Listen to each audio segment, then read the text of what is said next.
الحمد للہ وحدہ والصلاة والسلام علی من لا نبی بعدہ اما بعد فاعوذ باللہ من الشیطان الرجیم بسم اللہ الرحمن الرحیم لقد جاءکم رسول من انفسکم عزیز علیہ ما عنتم حریص علیکم بالمؤمنین رؤوف الرحیم وقال اللہ تبارک وتعالی لقد من اللہ علی المؤمنین اذ بعث فیہم رسولا وقال النبی صلی اللہ علیہ وسلم انا خیرکم قبیلا وخیرکم بیتا وقالت عائشہ رضی اللہ تعالی عنہا لو كانت الدنیا تدوم لواحد لکان رسول اللہ صلی اللہ علیہ وسلم فیہا مخلدا او کما قال علیہ الصلاۃ والسلام۔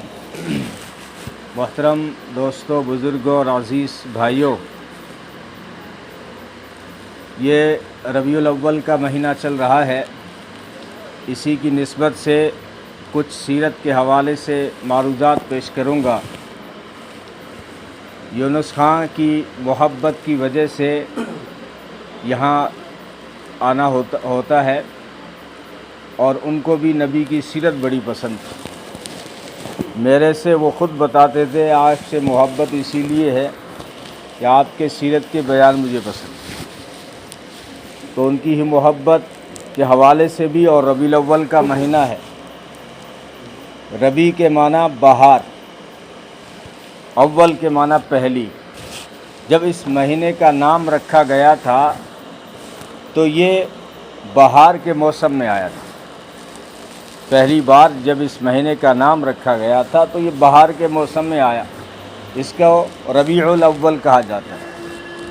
اور پھر اسی مہینے میں ایک ایسی بہار آئی جو ساری بہاروں پہ چھا گئی، یعنی محمد عربی صلی اللہ علیہ وسلم دنیا کے لیے بہار بن کر اس مہینے میں تشریف لائے۔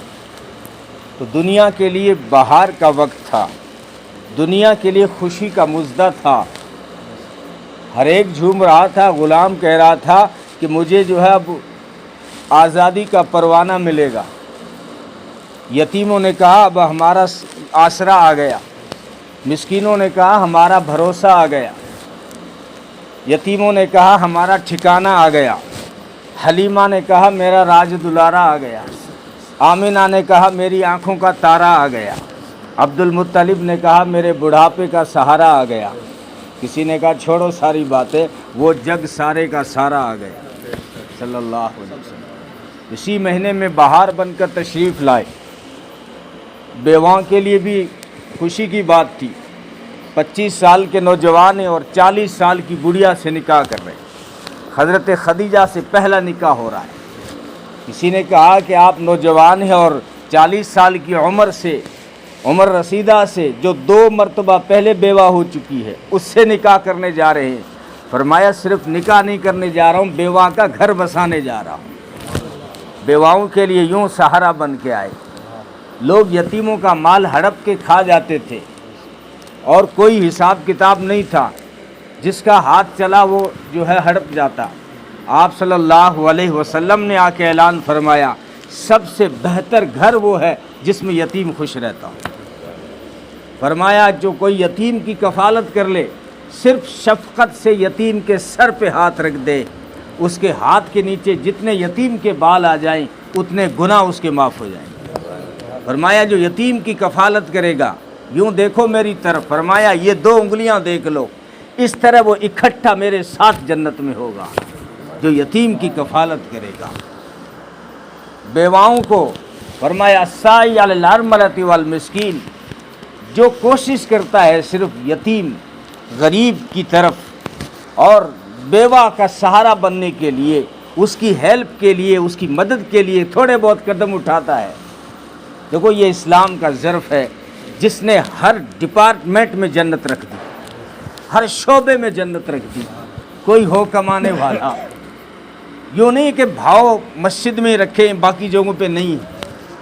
یہ آپ مطالعہ کریں اسلام کا، آپ وضو کر کے گھر سے جب مسجد کی طرف جاتے ہیں، اسلام کہتا ہے یہ اللہ کے راستے میں ہے۔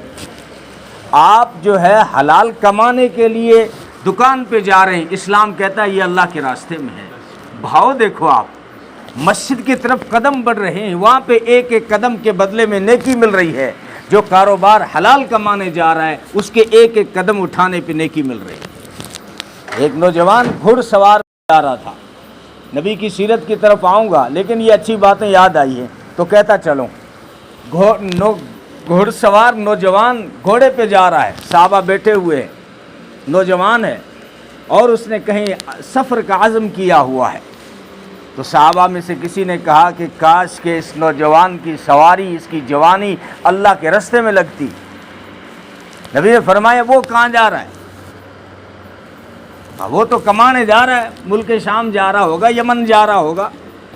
فرمایا اگر وہ اپنے بال بچوں کے لیے حلال کمانے جا رہا ہے تو وہ بھی اللہ کے راستے میں ہے۔ اگر وہ اپنے ماں باپ کے لیے کمانے جا رہا ہے تب بھی وہ اللہ کے راستے میں ہے۔ وہ اس لیے کمانے جا رہا ہے تاکہ مجھے کسی کے سامنے ہاتھ پھیلانا نہ پڑے، تب بھی وہ اللہ کے راستے میں ہے۔ ہاں اگر وہ اس لیے کمانے جا رہا ہے کہ لوگ مجھے مالدار کہیں، وڈیرا کہیں، تو پھر شیطان کے راستے میں، چوتھی مرتبہ شیطان کرتا ہے۔ مولانا تھانوی رحمۃ اللہ علیہ نے لکھا ہے اسلام میں زیبائش جائز ہے، اسلام میں زیبائش جائز ہے، بلکہ رہائش جائز ہے، زیبائش جائز ہے۔ بات بگڑتی اس وقت ہے جب نیت میں نمائش آ جائے۔ یعنی آپ گھر بنا رہے ہیں، کتنا ہی شاندار گھر بنائیں، اسلام آپ کو نہیں کہتا کہ جو ہے آپ گنہگار ہیں، آپ غلط کر رہے ہیں۔ آپ کی نیت یہ ہے کہ اچھا لگے بال بچوں کو، اسلام کہتا ہے جائز ہے۔ آپ کہہ رہے ہیں سکون ملے، آرام کی چیزیں گھر میں رکھوں، آرام کے بیڈ ہوں، آرام کے گدے ہوں، اسلام کہتا ہے جائز ہے۔ نیت آپ کی بدل دی، وہاں پہ نمائش کی آ گئی، دکھاوے کی، کہ ہیلی والا کہیں، ہیلی آؤ چاچو، بس یہ لوگ کہیں کہ بڑا مالدار ہے، مالیہ والا، یہ نیت بدلی تو اب اسلام کہتا ہے یہ ناجائز ہے، تیری ہیلی، یہ تیرا مالیہ ناجائز ہو گیا نیت سے۔ تو نبی نے فرمایا اگر وہ حلال کمانے جا رہا ہے تو اللہ کے راستے میں ہے۔ تو اسلام ہے جو ہر شعبے میں جس نے یوں جنت رکھی ہے۔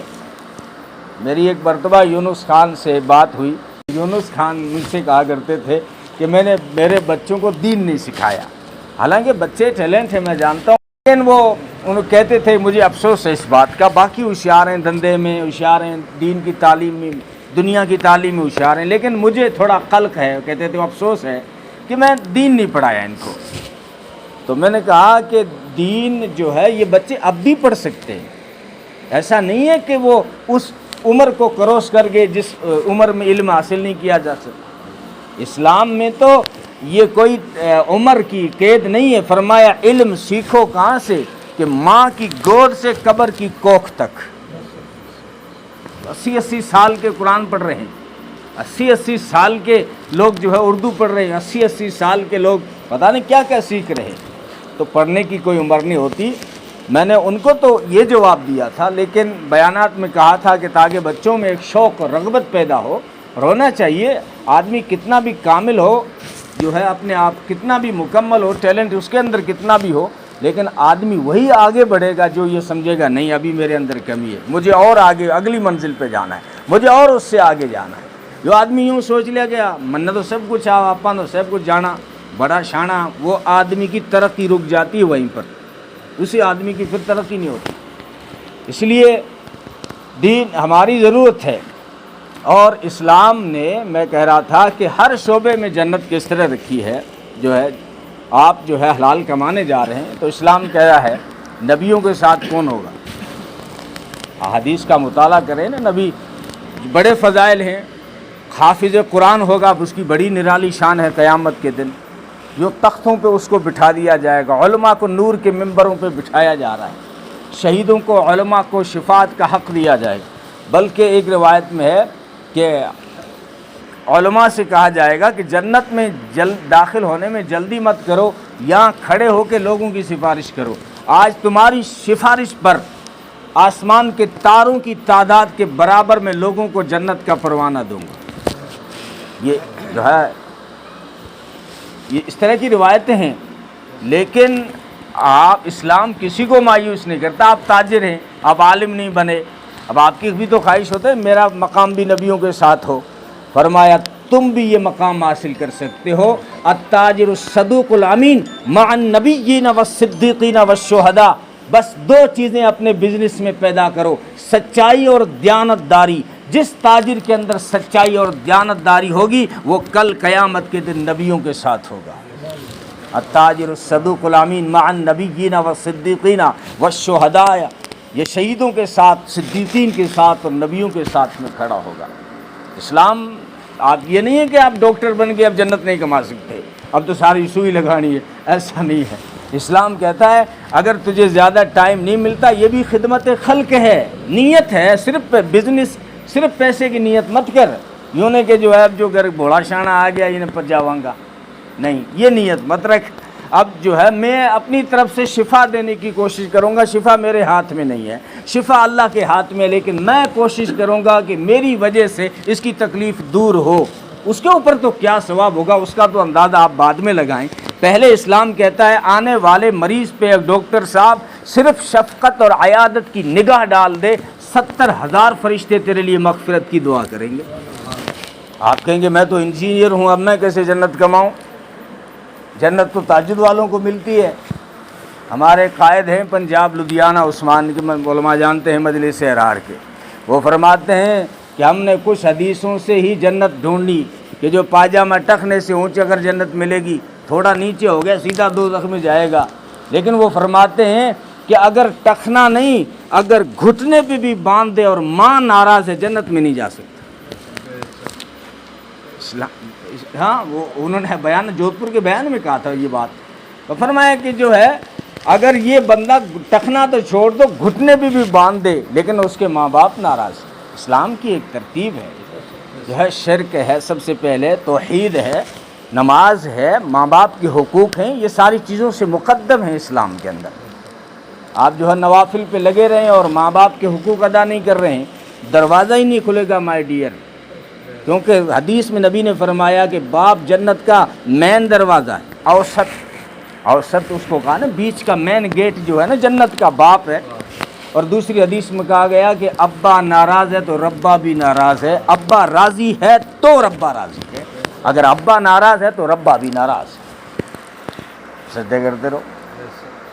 عورتوں کے لیے حکم ہے, کیونکہ پوچھا گیا نا اللہ کے رسول کہ ایک مرد پر سب سے پہلا حق کس کا ہے؟ فرمایا اس کی ماں کا ہے.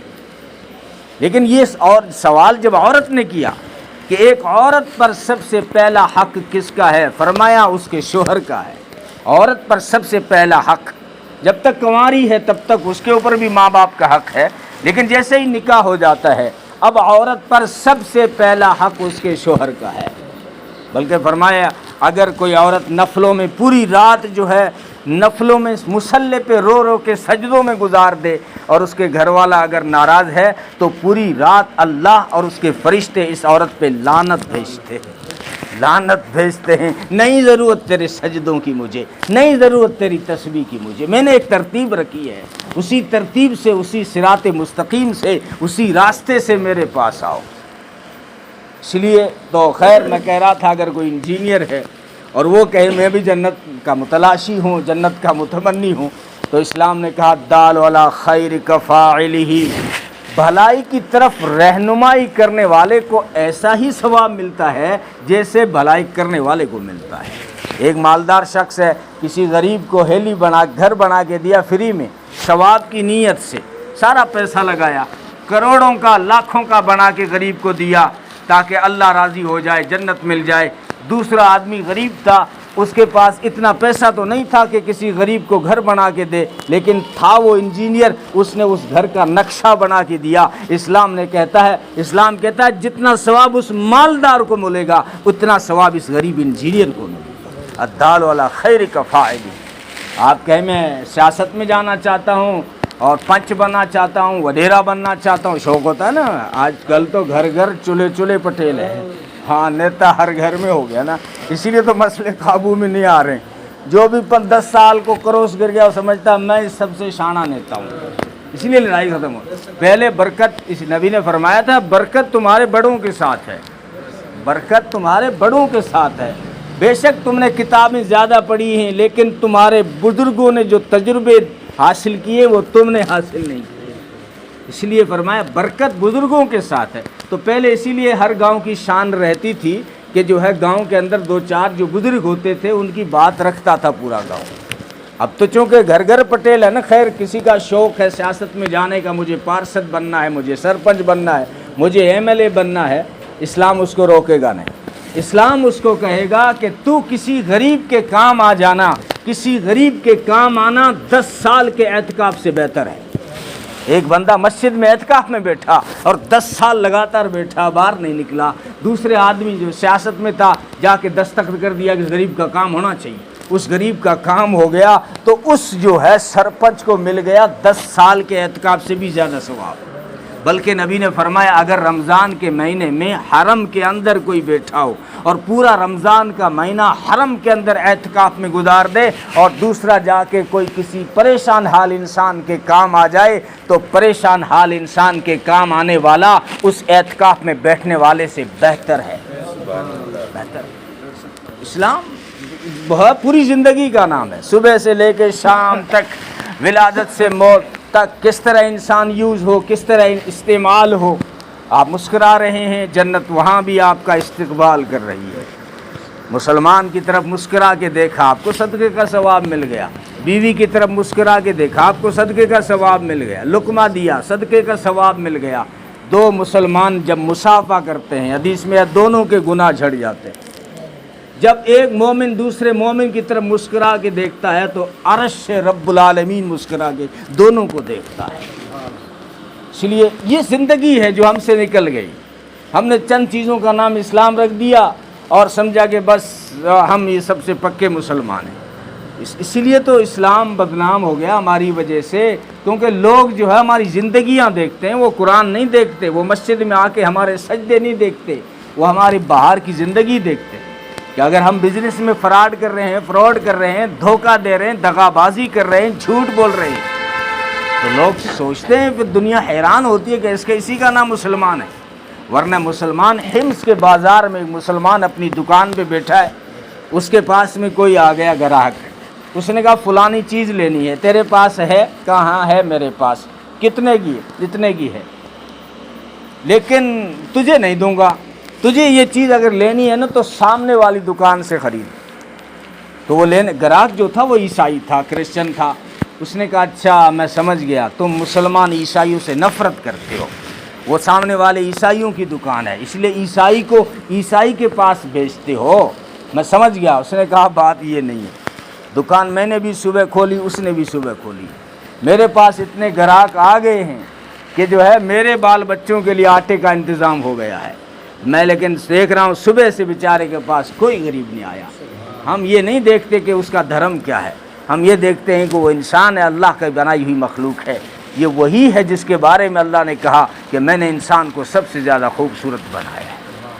ہم نے اس کے مذہب کو نہیں دیکھا ہے، تم جاؤ اس سے خریدو تاکہ اس بیچارے کے بچوں کے آٹے کا نظم ہو سکے۔ اس نے کہا چیز تو بعد میں خریدوں گا، پہلے یار مجھے کلمہ پڑھا۔ یار میں حیران ہو گیا کہ ایک مسلمان کے یہ اخلاق ہیں تو مسلمانوں کے نبی کے کیا اخلاق ہو رہے ہو۔ تو اسی مہینے میں جو بہار بن کر دنیا میں تشریف لائے، حضور آئے تو سر آفرینش پا گئی یہ دنیا، اندھیروں سے نکل کر روشنی میں آ گئی دنیا، ستے چہروں کا زنگ اترا، بجھے چہروں پہ نور آیا۔ حضور آئے تو انسانوں کو جینے کا شعور آیا، ورنہ کہاں شعور تھا، ساری انسانیت جہنم کے گڑھے پہ کھڑی تھی۔ مسئلہ صرف عرب کا نہیں تھا کہ باپ اپنی بیٹی کو گاڑ رہا تھا، نہیں، پوری انسانیت، پورے انسان مل کر انسانیت کو زمین میں گاڑ رہے تھے، سارے انسان جہنم کے کنارے پہ کھڑے تھے۔ نبی نے فرمایا میری مثال تو ایسی ہے جیسے کسی نے آگ سلگائی ہو، جب چھوٹے چھوٹے پروانے آ کے اس میں گرتے ہیں، اس سے کوئی بچانا چاہے تو بھی وہ نہیں رہتے، اس میں جا کے پڑتے ہیں۔ فرماتے ہیں جب میں دنیا میں آیا تو سارے انسانوں کا یہی حال تھا، سارے کے سارے جہنم کی آگ میں کودنا چاہتے تھے، میں نے انسانوں کو کمر سے پکڑ کے بچا لیا۔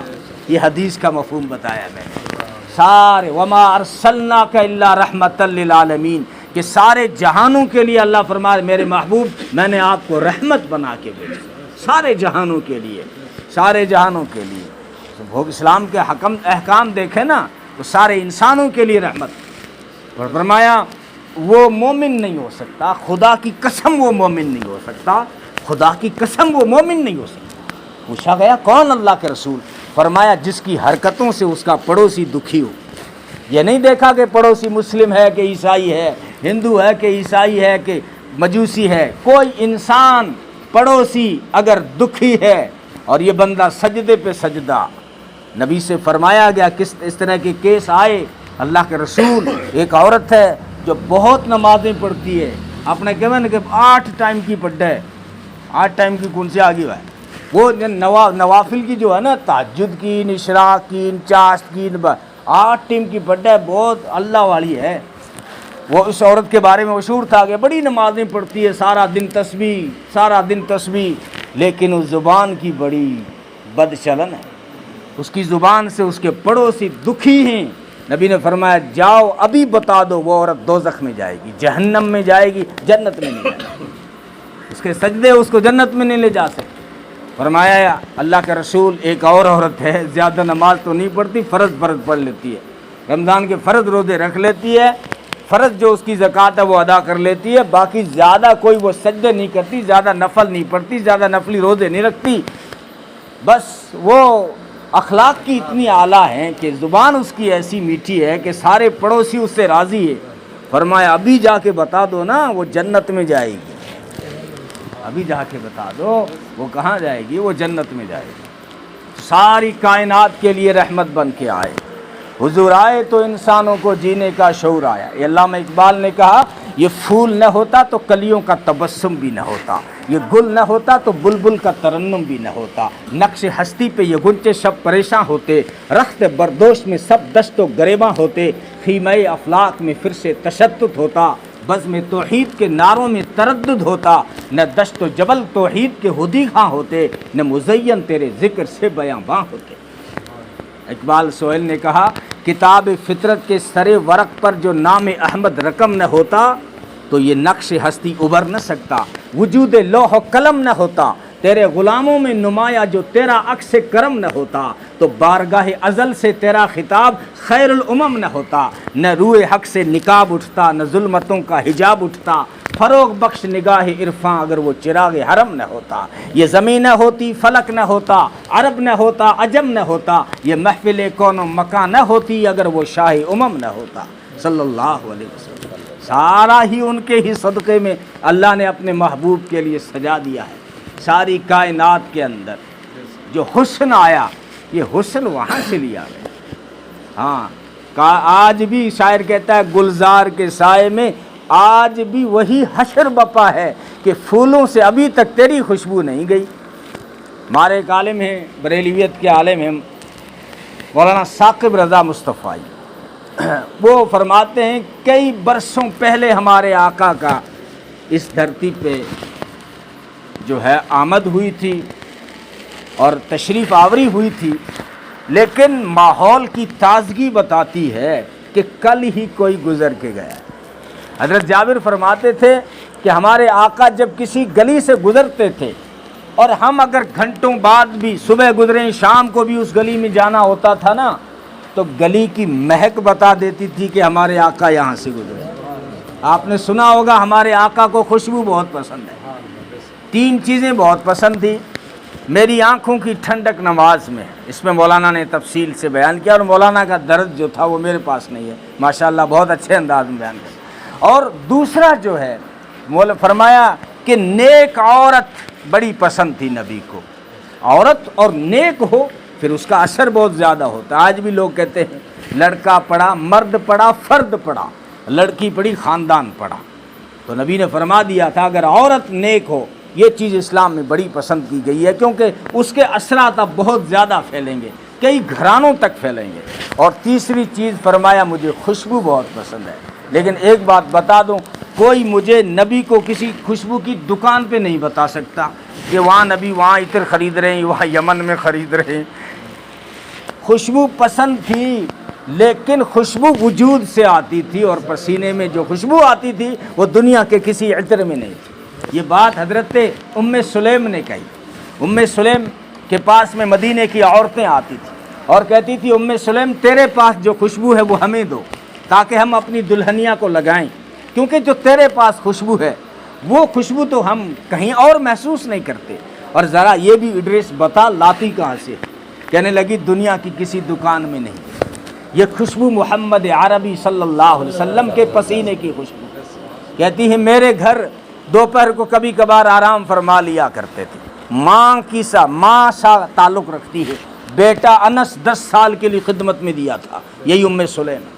دوپہر کو جا کے قیلولہ فرماتے ہیں، گرمی کا موسم تھا، کہتی میری نگاہ پڑی نبی کے پسینے پہ، پیشانی پہ پسینے کے قطرے یوں امڈ آئے جیسے تھالی میں موتی سجے ہوئے ہوں یا آسمان کے دامن میں ستارے سجے ہوئے ہوں۔ میں نے ایک سیسی اٹھائی، ان قطروں کو اس میں بند کر دیا، وہ دن تھا اور آج کا دن ہے، صرف ڈھکن کھولتی ہوں میرا گھر خوشبو سے معطر ہو جاتا ہے۔ ام معبد نے پوچھا تھا نا بیوی سے، جنگل سے بکریاں چرانے گیا ہوا تھا، شام کو پلٹ کے آیا، دیکھا تو گھر میں خوشبو ہے اور گھر کا سب سے بڑا برتن دودھ سے لبریز۔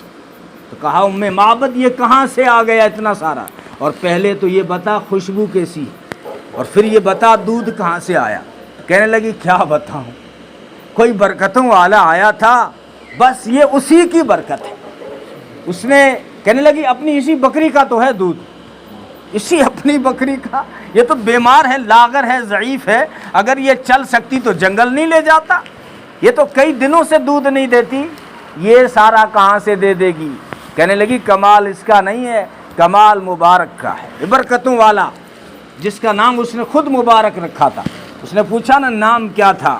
کہنے لگی میں تو حسن میں کھوئی رہی، مجھے پتہ ہی نہیں چلا۔ جیسے مدینے کے پاس میں ایک قافلہ ٹھہرا طارق کا، طارق ابن زید کا سیرت کی کتابوں میں وفد طارق کے نام سے مشہور ہے۔ کھجوروں کی خریداری کے لیے یمن سے قافلہ آیا، مدینے کے پاس میں آ کے انہوں نے پڑاؤ ڈالا، لیکن ان کی قسمت دیکھیے، ان کے کچی جھونپڑیوں میں، کچے خیموں میں سراج منیر طلوع ہو گیا، محمد عربی صلی اللہ علیہ وسلم۔ آپ کا مزاج پتہ نہیں کیا ہے، ٹھیک ہے، لیکن سمجھنے کی کوشش کریں، آسان ہے، کوئی مشکل الفاظ نہیں لا رہا ہوں، آپ کے مزاج کے مطابق بولنے کی پوری کوشش کر رہا ہوں۔ تو سراج منیر طلوع ہوا ان کے خیمے پر، یعنی نبی پاک صلی اللہ علیہ وسلم کسی کام سے نکلے اور دیکھا کہ اجنبی آئے ہوئے ہیں، مسافر ہیں، جا کے ان کو سنبھالا، یہ بھی اسلام کی ادائیں ہیں، جا کے ان کو سنبھالا، اور ان کے پاس میں ایک سرخ اونٹ تھا جو نبی کو بڑا پسند آ گیا۔ نبی کیا، عرب کو سرخ اونٹ پسند تھا، جیسے آپ بڑی بڑی فارچونر پسند کرتے ہیں، اس سے بھی اعلیٰ قسم کی پسند کرتے ہیں کاریں، عرب کے لوگ اس زمانے میں سرخ اونٹ کو بڑا پسند کرتے ہیں۔ نبی نے فرمایا اونٹ مجھے پسند آ گیا، بیچو گے؟ کہا بیچنا تو نہیں تھا، لیکن حسن انکار کی گنجائش نہیں نکال رہا ہے، ٹھیک ہے اگر آپ کی تمنا ہے تو لے جائیں۔ کہا میں مدینے جا کے قیمت بھیجتا ہوں۔ کہا ٹھیک ہے لے جاؤ۔ جب وہ آپ صلی اللہ علیہ وسلم ان کا اونٹ لے کر اور مدینے جا کر قیمت لوٹاؤں گا اس وعدے پہ خریداری ہو گئی اور چل پڑے۔ جب جو ہے جھاڑیوں سے اوجھل ہوئے تو انہوں نے باتیں کی، کہا یار ہم نے اتنا قیمتی اونٹ دے دیا، لیکن کتنے بے وقوف ہیں، ہم نے نام ہی نہیں پوچھا، کون تھا وہ، رہتے کہاں ہیں، تھے کون، کیا نام ہے، کس کے بیٹے، کوئی کچھ نہیں پوچھا، ڈیرا کہاں ہے، گھر کہاں ہے، کوئی نہیں، کچھ نہیں پوچھا۔ ایک کہنے لگا یار کیا بتاؤں، ان کے چہرے میں جو حسن کے قمقمے تھے نا، میں اسی میں کھویا رہا، مجھے یاد ہی نہیں رہا۔ دوسرا کہنے لگا یار کیا بتاؤں، آپ کے شاید دھیان نہیں گیا، اذا ضحک او اذا تکلم یتلالع فی الجبل، کہ جب وہ بات کرتے تھے یا مسکراتے تھے نا تو دانتوں سے نور نکل کے سامنے والے پہاڑ پہ پڑتا تھا، میں تو اسی بجلیوں میں کھویا رہا۔ تیسرا کہنے لگا کیا بتاؤں، ان کی زلفوں کا جو خم و پیج تھا اور لہک اور جو مہک تھی نا، میں اسی میں کھویا رہا، وہی حسن کے جلوے دیکھتا رہا، یاد ہی نہیں رہا کہ نام کیا ہے۔ چوتھا بولا کچھ بھی ہو، وہ اپنے حسن کے جلوے دکھا کے قیمتی اونٹ لے گئے، حسن کے جلوے دکھا کے لے گئے۔ تو خیمے کے اندر سے عورت بولی، طارق ابن زید کی بیوی بولی، خبردار اگر ان کے بارے میں کوئی غلط بات کہی ہو تو اگر وہ قیمت نہ لائیں تو مجھ سے لے لینا، میں ان کی ضامنہ ہوں۔ کہنے لگے شکر ہے کوئی تو جانتا ہے ان کو، ہم مرد ہو کے نہیں جانتے، یہ عورت ہو کر جانتی ہے۔ کہنے لگی جانتی میں بھی نہیں ہوں، نام مجھے بھی نہیں پتہ ہے، بات صرف اتنی سی ہے جب تم سودا کر رہے تھے نا، پردے کی اوٹ سے میری نگاہ پڑ گئی تھی، یارو جن کا چہرہ اتنا حسین ہے وہ جھوٹا ہو ہی نہیں سکتا، صلی اللہ علیہ وسلم۔ کیوں؟ ان کے اخلاق کی گواہیاں غیروں نے دی، غلاموں کو آزادی ملی۔ حالانکہ چچا لینے آیا تھا زید کو کہ جو ہے آپ کی بہنیں رو رہی ہیں، آپ کے والد تو روتے روتے عجیب حال دنیا سے چلے گئے۔ مفتی سعید صاحب پالنپوری کی تحقیق یہی ہے کہ والد صاحب چلے گئے تھے، چچا لینے آئے تھے اور بہنیں رو رہی ہیں، ہم لینے آئے ہیں۔ زید نے کہا، آپ صلی اللہ علیہ وسلم سے جب کہا گیا کہ لینے آئے تو کہا، فرمایا لے جاؤ، لیکن ایک شرط رہے گی میری کہ زید کو بھی پوچھا جائے گا، زبردستی نہیں کی جائے گی۔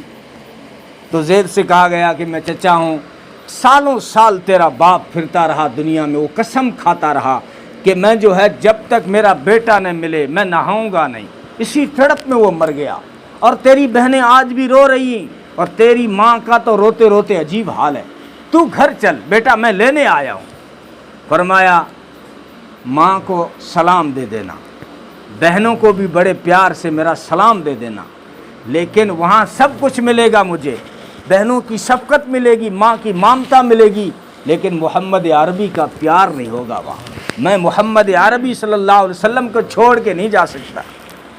یوں اس لیے تو جو ہے غلاموں کے لیے وما ارسلناک الا رحمۃ للعالمین، سارے جہانوں کے لیے، بہنوں کے لیے۔ بھائی اپنی بہن کو سجا کے چوراہے پہ بیچتا تھا، محمد عربی نے آ کے اعلان کیا۔ باپ اپنی بیٹی کو زندہ زمین میں گاڑتا تھا، محمد عربی صلی اللہ علیہ وسلم نے آ کے اعلان کیا کہ اللہ نے جس کو 2 بیٹیاں دی ہوں، 2 بہنیں دی ہوں، 3 بیٹیاں دی ہوں، 3 بہنیں دی ہوں، کسی نے کہا میری 2 ہی ہے، فرمایا 2 ہی صحیح۔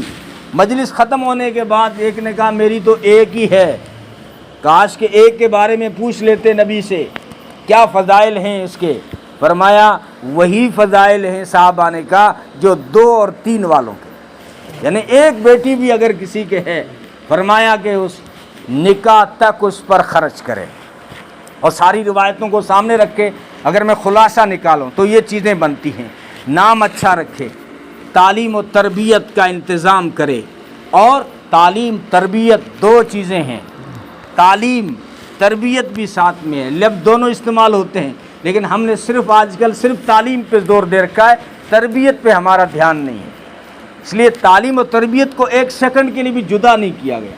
جیسے شیخ زکریہ نے جو 6 نمبر تبلیغی سبق ہے اس میں علم اور ذکر کو ساتھ رکھا ہے، علم و ذکر الگ نہیں کیا، کیونکہ علم کے بغیر ذکر کی کوئی گارنٹی نہیں۔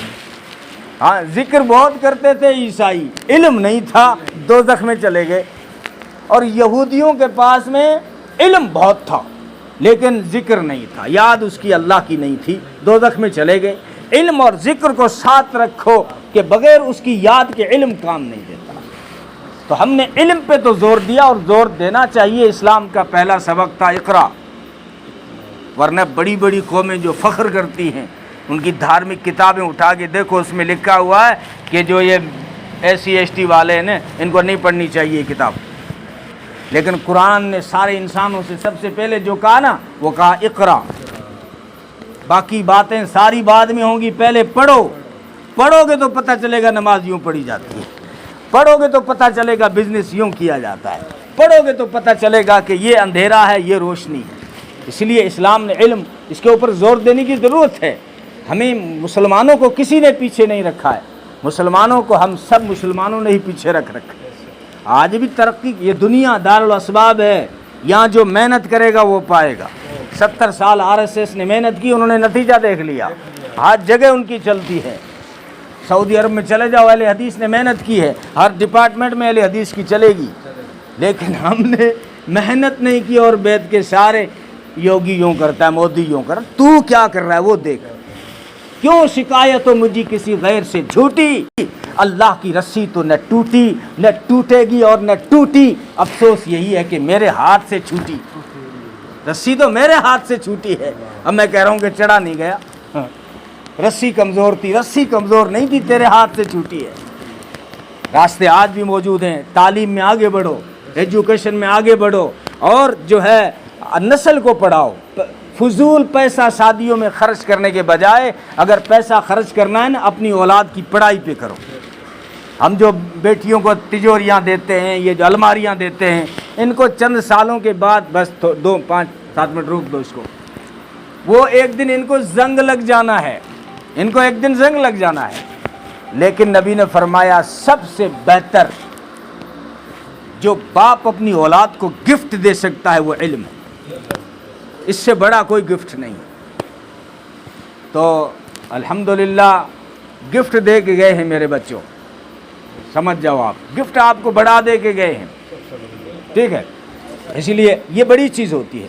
اور اگر دینی تعلیم میں اگر کمی ہے، کمزوری ہے، تو آج بھی آپ ایسا ماحول بنائیں، ایک وقت طے کر لیں، 24 گھنٹے میں سے سونے کا وقت نکال دیں، کمائی کا وقت نکال لیں، دوستوں کا وقت نکال لیں، کھانے کا وقت نکال لیں، اس کے علاوہ 5-6 گھنٹے بچ جائیں گے، اس کے علاوہ 2-3 گھنٹے بچ جائیں گے، ان گھنٹوں میں سے کوئی 1 گھنٹہ دین کو دے دیں کہ اس گھنٹے میں قرآن سیکھوں گا، اور قرآن کا ترجمہ بھی پڑھا کرو۔ آج کل تو آسان ہو گئے موبائلوں میں، کتنے بڑے افسوس کی بات ہے، رشتہ دار کا باہر سے کوئی خط آ جائے، عربی میں لکھا ہوا نا، بھاگے بھاگے مول صاحب کے لکھو دیکھ ویجو تو کونے آگے کے میرو دیکھ تو صحیح، میسج بھیجو ہے اگلے کے ہے ہی میں بھاگے بھاگ۔ اور یہ ہمیں احساس ہی نہیں ہے کہ ہمارے پاس 30 پاروں کی شکل میں خدا کا آیا ہوا پیغام، خدا کا آیا ہوا میسج موجود ہے، اس میں کبھی ہم نے یہ دیکھا ہی نہیں کہ اللہ کیا کہنا چاہتے، کیا کہنا چاہتے۔ اس لیے قرآن کو سمجھنے کی، اور علماء کرام اپنی اپنی مساجد میں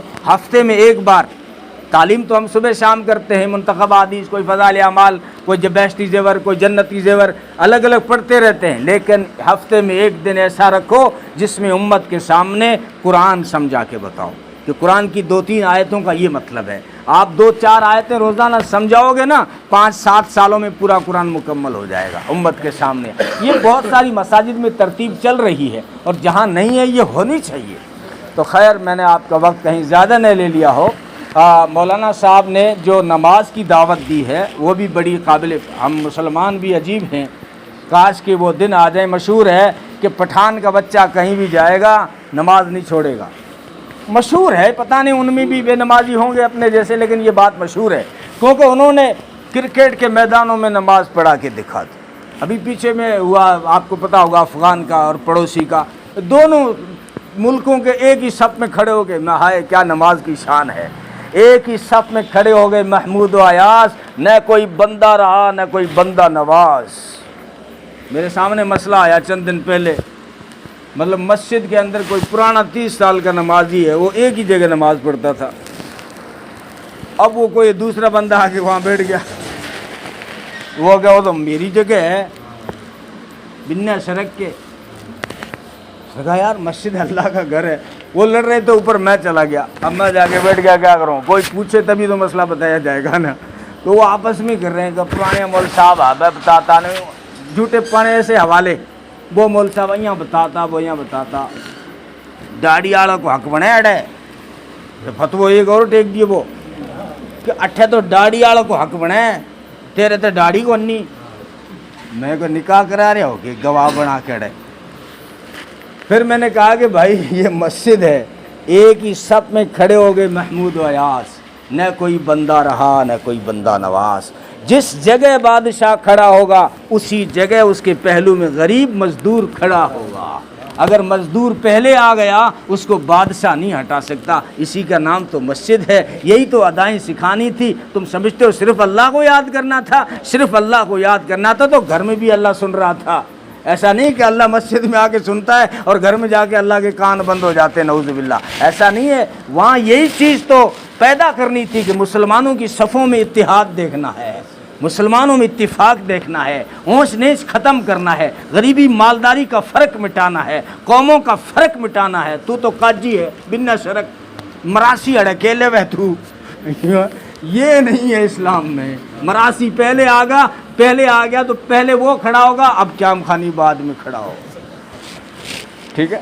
خیر، یہ اسلام کی ادائیں۔ تو ایک بات نماز کے متعلق کہہ کے مولانا صاحب نے یاد دلائی کہ آپ صلی اللہ علیہ وسلم کو جب معراج نصیب ہوا اور یہ باقی نبیوں کی معراج سے ہمارے آقا کا معراج بھی نرالا ہے.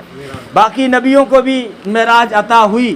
آدم علیہ السلام کو معراج ملی جنت سے نکل کر، نوح علیہ السلام کو معراج ملی طوفان میں اتر کر، حضرت موسیٰ علیہ السلام کو معراج ملی کوہ طور پہ جا کر، ابراہیم علیہ السلام کو معراج ملی آتش نمرود میں کود کر، یوسف علیہ السلام کو معراج ملی کنویں میں جا کر یا جیل میں جا کر، اور حضرت عیسیٰ علیہ السلام کو معراج ملی پھانسی کے پھندے کے قریب جا کر، اور سلیمان علیہ السلام کو معراج ملی تخت پہ جا کر. ان کا تخت ہواؤں پہ اڑتا تھا. کسی نے کہا دیکھو نا تخت ہواؤں میں اڑ رہا ہے. ارے تمہیں تخت ہی نظر آیا جو آسمانوں سے نیچے نیچے اڑ رہا تھا. ہمارے آقا کی سواری رف رف کو نہیں دیکھا جو آسمانوں کو کراس کر گئی، 70,000 نور کے پردے کراس کر گئی، وہاں پہنچی جہاں کوئی نہیں پہنچ سکتا. خیال نہیں پہنچتا، جبریل وہاں نہیں پہنچتا. جبریل بھی سدرہ پہ ٹھہر گیا. آگے نہیں بڑھوں گا. اگر ایک بال برابر بھی سر کا تو یہ میرے جو 600 پر ہیں نا یہ جل کر خاکستر ہو جائیں گے، اس لیے نہیں بڑھتا آگے. جب وہاں گئے ہیں تو وہاں پہ یہ نماز کا جو تحفہ دیا گیا ہے، کیونکہ تمنا تھی محمد عربی صلی اللہ علیہ وسلم جب آسمانوں میں اٹھے تو پہلے آسمانوں میں دیکھا، پہلے آسمان والے فرشتے قیام میں کھڑے تھے، دوسرے آسمان والے رکوع میں تھے، تیسرے آسمان والے سجدے میں تھے، چوتھے آسمان والے اتحیات میں بیٹھے ہوئے تھے، پانچویں آسمان والے تسبیح پڑھ رہے تھے، چھٹے آسمان والے تقدیس بیان کر رہے تھے، ساتویں آسمان والے تحمید بیان کر رہے تھے. اس وقت نبی کے دل میں خواہش ہوئی کاش کہ کوئی ایسی عبادت میری امت کو بھی مل جائے. یہ تمنا لے کے آگے بڑھ رہے ہیں، تمنا لے کے آگے بڑھ رہے ہیں. اور وہاں جب پہنچے عرش پہ تو مہمان کی ایک تمنا تو پوری کری جاتی ہے، ساری تمنائیں پوری. حضرت علی نے کہا تھا کہ کیونکہ نبی کے فاطمہ کے گھر مہمان آئے نا، تھالی میں شہد تھا چمکدار، تو مختلف سب نے باتیں کی تھی. تو علی نے بات کہی کہ میرے نزدیک مہمان تھالی سے بھی زیادہ چمکدار ہے، اور مہمان کی خدمت کرنا مجھے شہد سے بھی زیادہ میٹھا لگتا ہے، لیکن مہمان کا دل خوش کرنا یہ بال سے زیادہ باریک ہے. پتہ نہیں کتنا نمک کھاوا ہے، شوگر ہے کونے اکے بیرو. تو اس لیے مہمان کا دل خوش کرنا. لیکن ایک تمنا، اگر رشتہ دار ہے مہمان ہے، ایک چوائس اس کی پوری کی جائے گی. وہ کہے میں یہ چیز نہیں کھاتا یا یہ چیز ہے، اور سارے آئٹم اس کے مطابق نہیں ہوں گے، ایک تمنا پوری کی جاتی ہے مہمان کی. فرمایا میرے محبوب آپ کی یہ تمنا سب سے پہلے پوری ہوگی. نماز کا تحفہ آپ کو دیا جا رہا ہے. نماز کا تحفہ آپ نے یہ خواہش کی تھی نا کہ جو فرشتے 7 آسمانوں میں عبادتیں جس طریقے سے کر رہے ہیں اس طریقے والی کوئی عبادت مل جائے. میں نے جو آپ کو نماز دی ہے نا آپ کی امت میں، اس میں ساری کائنات میں جتنی بھی مخلوق ہے نا ان سب کی عبادت کے طریقے نماز میں رکھ دیے. اگر پہلے آسمان والے فرشتے قیام میں تھے، قیام کو میں نے نماز میں رکھ دیا.